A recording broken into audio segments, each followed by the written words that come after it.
Russian president Vladimir പുടിനുമായി അലാസ്കയിൽ കൂടിക്കാഴ്ച നടത്തിയതിന് പിന്നാലെ തന്റെ ട്രൂത്ത് സോഷ്യൽ അക്കൗണ്ടിൽ നിഗൂഢമായ സന്ദേശം പോസ്റ്റ് ചെയ്ത് US പ്രസിഡന്റ് ഡൊണാൾഡ് ട്രംപ്. റഷ്യയിൽ വലിയ പുരോഗതി, കാത്തിരിക്കുക. എന്നാൽ അതിനെക്കുറിച്ചുള്ള കൂടുതൽ വിവരങ്ങൾ US പ്രസിഡന്റ് നൽകിയിട്ടില്ല. കാര്യങ്ങൾ നേടിയെടുക്കാൻ വേണ്ടി ഏത് മാർഗവും സ്വീകരിക്കുന്ന വ്യക്തിയാണ് ട്രംപ്. അദ്ദേഹത്തിന്റെ ഇത്തരത്തിലുള്ള പോസ്റ്റ് അത്ര നിസ്സാരമായി കാണേണ്ട ഒന്നല്ല എന്നാണ് ചില നിരീക്ഷകർ പറയുന്നത്. ട്രംപ് പുടിൻ കൂടിക്കാഴ്ചയിൽ താൻ വിചാരിച്ച രീതിയിലുള്ള ഫലം കാണാത്തത് ട്രംപിനെ കൂടുതൽ ദേഷ്യത്തിലാക്കിയിട്ടുണ്ടാവുമെന്നൊരു അഭിപ്രായവും വരുന്നുണ്ട്. അതുകൊണ്ട് തന്നെ റഷ്യക്കെതിരെ ഒരു നല്ല ബന്ധമോ സമാധാനപരമായ നിലപാടോ സ്വീകരിക്കാനുള്ള സാധ്യതയില്ല. മാത്രമല്ല, ഇന്ത്യ റഷ്യ ബന്ധം കൂടുതൽ ശക്തിപ്പെടുത്തുന്നതും ട്രംപിനെ പിടിവാശി കൂട്ടുകയും ചെയ്യുന്നുണ്ട്. അതുകൊണ്ട് തന്നെ ഇപ്പോഴത്തെ ഈ പോസ്റ്റിന് പിന്നിൽ എന്തൊക്കെ കാര്യങ്ങളാണ് മറഞ്ഞിരിക്കുന്നതെന്നും പറയാൻ സാധിക്കില്ല.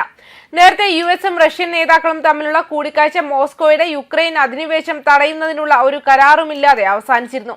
ഇത് ക്രെംലിനിൽ കൂടുതൽ സമ്മർദ്ദം ചെലുത്തേണ്ടത് എങ്ങനെയെന്ന് യൂറോപ്യൻ സർക്കാരുകളെ പരിഗണിക്കാൻ വിട്ടു. രണ്ട് പ്രസിഡന്റുമാരും 3 മണിക്കൂർ സംസാരിക്കുകയും ചില യോജിപ്പിലെ കാര്യങ്ങൾ എടുത്തു കാണിക്കുകയും ചെയ്തു. എന്നാൽ യുക്രൈനിൽ 10,000-കണക്കിന് മരണങ്ങൾക്കും വ്യാപകമായ നാശത്തിനും കാരണമായ സംഘർഷം അവസാനിപ്പിക്കുന്നതിന് ഒരു പ്രധാന വഴിത്തിരിവും ഉണ്ടായില്ല. ട്രംപും റഷ്യൻ പ്രസിഡന്റ് വ്ളാഡിമിർ പുടിനും തമ്മിലുള്ള സമീപകാല കൂടിക്കാഴ്ചയിൽ യുക്രൈനിലെ യുദ്ധം അവസാനിപ്പിക്കാനുള്ള ശ്രമങ്ങൾ മുന്നോട്ട് കൊണ്ടുപോകുന്നതിനുള്ള സാധ്യതകളെക്കുറിച്ചുള്ള ചർച്ചകൾ ഉൾപ്പെടുത്തിയിട്ടുണ്ടെന്ന് US state secretary Marco Rubio നിർദ്ദേശിച്ചതിന് തൊട്ടു പിന്നാലെയാണ് ഈ പോസ്റ്റ് വന്നത്.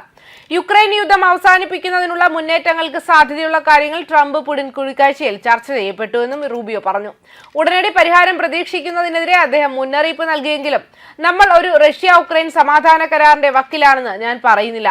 പക്ഷേ പ്രസിഡന്റ് സെലൻസ്കിയുമായുള്ള ഒരു തുടർ കൂടിക്കാഴ്ചയെ ന്യായീകരിക്കാൻ ആവശ്യമായ നീക്കങ്ങൾ ഞങ്ങൾ കണ്ടുവെന്നും അദ്ദേഹം അഭിപ്രായപ്പെട്ടു.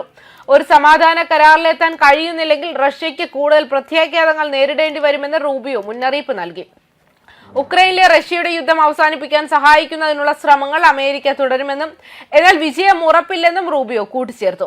CBSന്റെ ഫേസ് ദി നേഷന് നൽകിയ അഭിമുഖത്തിൽ നിലവിലെ സാഹചര്യത്തിൽ നയതന്ത്രത്തിന്റെ പരിധികൾ റൂബിയോ അംഗീകരിച്ചു. ഇവിടെ സമാധാനം സാധ്യമാകുന്നില്ലെങ്കിൽ ഇതൊരു യുദ്ധമായി തുടരുകയാണെങ്കിൽ ആയിരക്കണക്കിന് ആളുകൾ മരിക്കുന്നത് തുടരും. നിർഭാഗ്യവശാൽ നമ്മൾ അവിടെ അവസാനിച്ചേക്കാം, പക്ഷേ നമ്മൾ അവിടെ അവസാനിക്കാൻ ആഗ്രഹിക്കുന്നില്ല.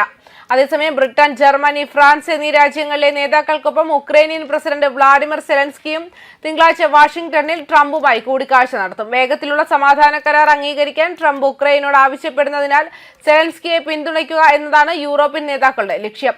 യോഗത്തിന് മുന്നോടിയായി German chancellor Frederick Merz, French president Emmanuel Macron, British പ്രധാനമന്ത്രി കെയർ സ്റ്റാർമർ എന്നിവർ ഞായറാഴ്ച സെലൻസ്കിയുടെ നിലപാട് ശക്തിപ്പെടുത്തുന്നതിനായി ചർച്ചകൾ നടത്തി. US-ന്റെ സാധ്യതയുള്ള പങ്ക് ഉൾപ്പെടെ ഉക്രൈന് ശക്തമായ സുരക്ഷാ ഗ്യാരണ്ടികൾ ഉറപ്പാക്കുന്നതിലാണ് അവർ ശ്രദ്ധ കേന്ദ്രീകരിച്ചത്.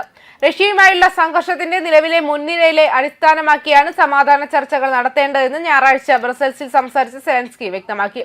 നമുക്ക് യഥാർത്ഥ ചർച്ചകൾ ആവശ്യമാണ്, അതായത് മുൻനിര ഇപ്പോൾ എവിടെയാണോ അവിടെ നിന്ന് നമുക്ക് ആരംഭിക്കാൻ കഴിയും, സെലൻസ്കി വ്യക്തമാക്കി. അന്തിമ കരാറിനെ കുറിച്ച് ചർച്ച ചെയ്യുന്നതിന് മുൻപ് അനിവാര്യമായ ഒരു നടപടിയായി അദ്ദേഹം വെടിനിർത്തലിനെ ആഹ്വാനം ചെയ്തു. യൂറോപ്യൻ നേതാക്കൾ ഈ കാഴ്ചപ്പാടിനെ പിന്തുണയ്ക്കുകയും ചെയ്തു. ന്യൂസ് ഡെസ്ക് കർമ്മ ന്യൂസ്.